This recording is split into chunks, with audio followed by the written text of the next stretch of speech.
the NBA might be a cooked product. The NFL is a bully. Let's get right into it. The NFL is having a Christmas Day game slate. Not just one game, but two. They're having Chiefs Steelers, I believe it's Chiefs Steelers, and then Ravens Texans, I believe. And that's crazy because everyone knows NFL owns Thanksgiving and the NBA owns Christmas. And the NFL said, you know what? That's an unwritten rule. Who says we can't have Christmas Day games? We're going to have Christmas Day games. And not only that, we're going to have Christmas Day games featuring Lamar Jackson and Patrick Mahomes. And from last year, the hot CJ Stroud. That's going to be the matchup, right? And it's just so funny.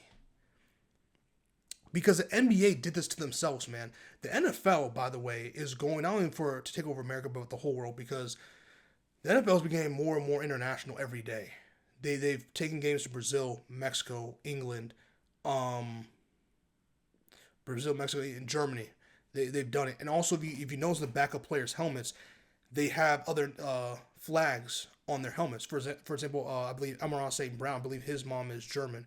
So on the back of his helmet, he has a German flag on there. So there's so many. They're really pushing heritage and nationality and all these different things and going all over the place with their games. You know, we already know about NFL Europe, but they're like, hey, if we can't build expansion teams over the place, if we can't build expansion leagues over the place, we can at least bring the games to them. And they've been doing it. Remember, it used to just be like one London game, or maybe two at max. And then eventually went to 2 to 3. And then it was like, okay, instead of just doing only England, like, oh, there's a really big fan base for football there. Mexico's right there. Like, there's all this stuff. So like, oh, we're going to go do all these things, and we're going to give these games to Peacock. We're going to give it to Netflix. We're going to give it to this person, that person, Amazon Prime. Like, they've been licensing this thing out all over the place. And also for the rest of the country, or not country, the rest of the world, football games for the most part come on during really inconvenient times, because pretty much the world's already halfway. Some places are asleep, some places on the next day, some places in the evening, and they have to also, NFL has to compete against soccer and some other places, some other sports. But the times that these come on for us is really late for the rest of the world. So a lot of those other sports are done, and all there is just NFL, football, and basketball, and the NBA particularly. So the NFL has made a conscious effort to do that. The NBA, I feel like, has really failed doing that. I feel like they obviously have really strong ties with China, because of also, obviously, Nike as well. But I feel like when it comes to taking games, they have these showcases in Japan and Mexico and some of these other places, but like, not the way the NFL's doing it. Not the way the NFL's doing it.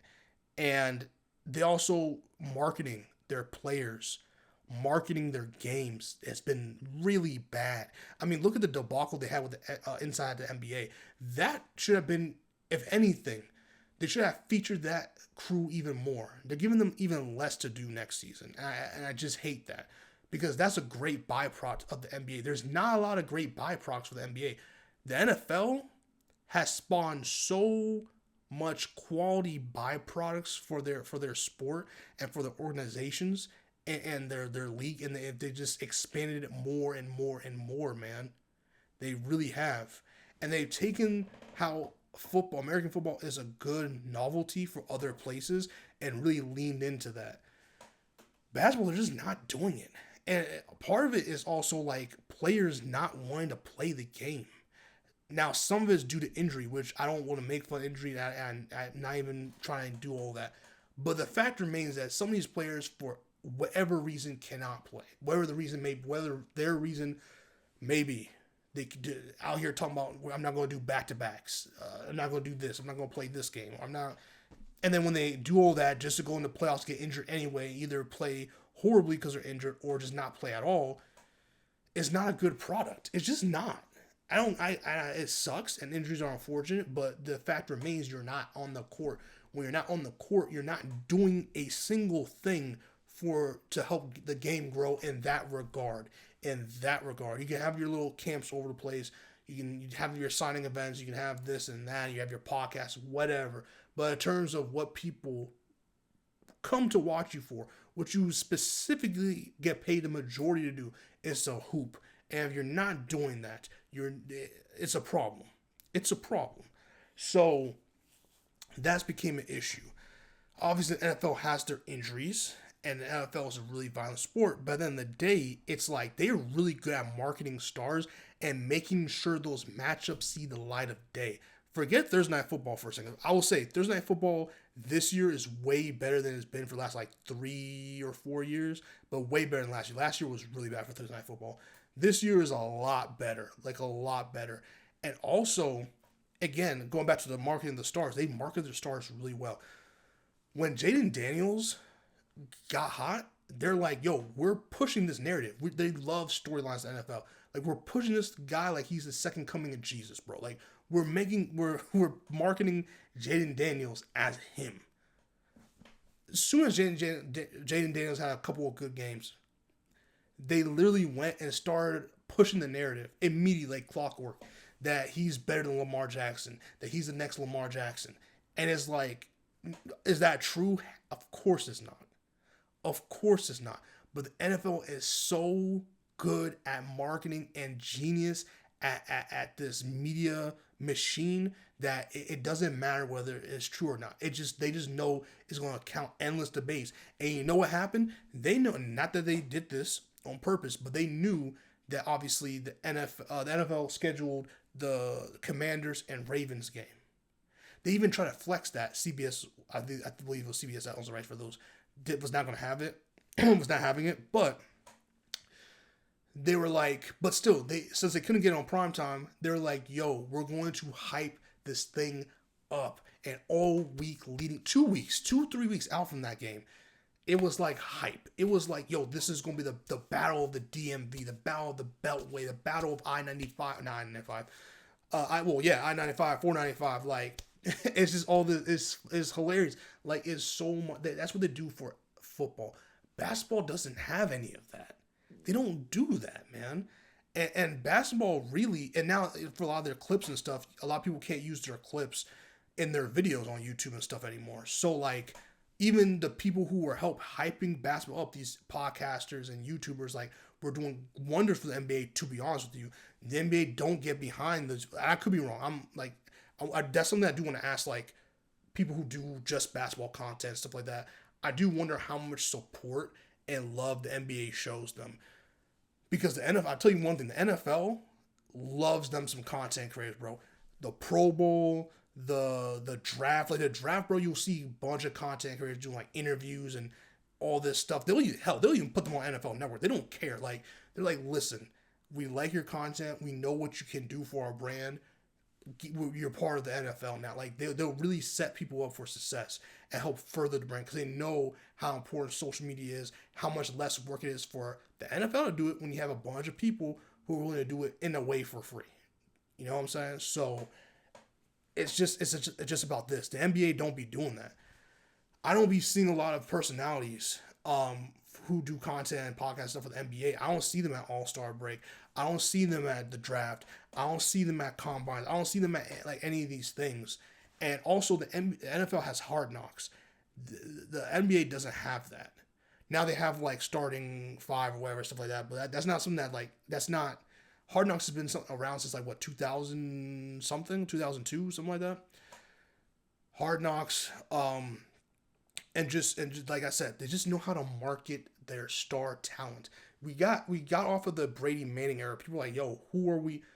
Welcome Patrick Mahomes, Josh Allen, Lamar Jackson, Joe Burrow. Like, listen, man, the league's in good hands. The NBA, if LeBron, Curry, KD not stepping on this court, it's an issue. It's a problem.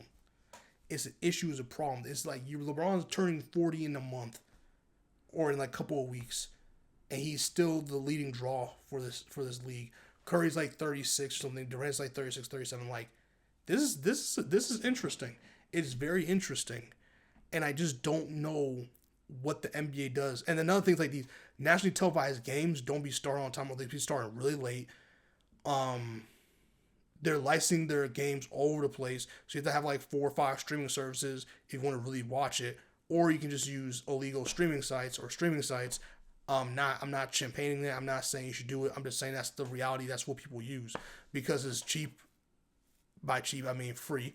And it's also just better than the league pass. When that's better than your product, you have a problem. And you're with the league pass, and you keep distributing these games to other streaming services. That's less games you have on your league pass. The NFL has NFL Red Zone, YouTube TV, and yada yada. But like for the most part, NFL Red Zone is a really great product. Shout out to Scott Hansen. He's been doing it since I was in high school. I'm 28 years old right now. NFL Red Zone is a great product for NFL. You can't use NFL Red Zone for all sports because NFL Red Zone is a very particular thing that just fits within the NFL and American football rules. The NBA has yet to find something that works for them. They've done a lot of stuff, but it hasn't really worked. Another thing about NBA, not that the NFL and other sports don't do this too, the NBA and gambling is a real issue. They have a really weird upfront problem with relationship with gambling that to me maybe furthering the brand a little bit, but not to the point of like what they think it may be doing for them. Like a lot of these FanDuel, DraftKings, like a lot of like, and the NBA's relationship with sports books and sports betting is really weird, and yeah, it's just the NBA is a cooked product.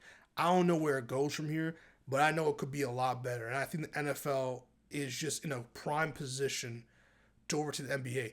They literally are playing two games that should be each on a Sunday Night Football in one day. And they're like, not only that, but we're going to have Beyonce at our halftime show. At a regular season game, we're having Beyonce. What are you having, NBA? What are you doing on Christmas? We're going to give us the Knicks versus the 76ers. Is Joel Embiid going to play? Is Paul George going to be healthy? Is Tyrese Maxey going to be healthy? Like, what are you doing, NBA? Or are you going to watch Jason Tatum and Jaylen Brown, the rest of the Celtics, jack up 45 threes a game? And, like, what are you doing, NBA? NFL, you can see Patrick Mahomes and Lamar Jackson on nationally televised games. That's what we're giving you. That's crazy. And we're having Beyonce in Houston, Texas, bro. Like, the NBA can't compete with that. I'm very interested to see when the numbers come out for the NBA slate games and the NFL slate. I'm super interested to see what's going to happen because the NBA has a cooked product right now. They're trying their best to push Anthony Edwards, but it's just not. Anthony Edwards cannot compete with Lamar Jackson. What Lamar Jackson and Patrick Mahomes is doing right now is just not going to compete, in my opinion. Adidas doing their thing though. Adidas got to start with that Anthony Edwards, but yeah, and Sprite. I think Sprite and Anthony Edwards have something going on too, but yeah, it's the NBA. They saw LeBron and rolled LeBron for as much as humanly possible till the wheels fall off, but they've lacked. The commercials have not been good. I mean, you remember the NBA really cared about commercials? You remember the commercial with the shooting? It was like the Jingle Bells. It was like James Harden, Steph Curry, Derrick Rose, I think Russell Westbrook, and KD, I think, or something like that. That was a great commercial. You have LeBron's commercial, LeBron's many commercials, whether it be with Sprite or Nike or whatever, but still, it's like all of that is part of the NBA product. And it furthered the NBA agenda and the hype, and the NBA just doesn't care anymore. They don't care. I mean, you had the commercial with Shea and Chet, but it's like, okay, I'm not, you know what I'm saying? And that's why the NBA was so strict with Ja Morant, because they know, they're like, Ja, we are counting on you. And Ja, for whatever reason, does not care, which is fine, but for the NBA is a problem. And that's why they hatched to now Anthony Edwards. And so we'll see how that pans out. But it's just unfair for like Anthony Edwards, 22, 23 at this point, to be like, hey, can you replace LeBron, Curry, and Durant? That's just not happening. First of all, obviously those three are future Hall of Famers. And like first ballot, like honestly, they could retire tomorrow and they'll be in the next day. That's how good they're once in a lifetime players. So it's unfair to live anyone up to that. But until then, I mean, the NBA just doesn't have personality. The NFL is Justin Jefferson, by the way, who when he did the gritty, it was over. Justin Jefferson doing the gritty was the best thing that happened to the NFL. I'm being so serious. I'm not going to expand upon that in this video. I'll make a whole video about that if I need to. But Justin Jefferson doing the gritty went international. It was over. Justin Jefferson doing the gritty was so great for the NFL that Mike Gesicki doing whatever he calls the gritty, whatever the thing he be doing, even also got like popular too. Like people do it the way Gesicki does it on purpose. Some have to do it like Gesicki, but people who can do Justin Jefferson's like gritty does Gesicki's gritty as well. Like that's you know what I'm saying. Like that's the kind of power that NFL has. The NBA does not have that, man. They have the night celebration, but guess who did that? Steph Curry.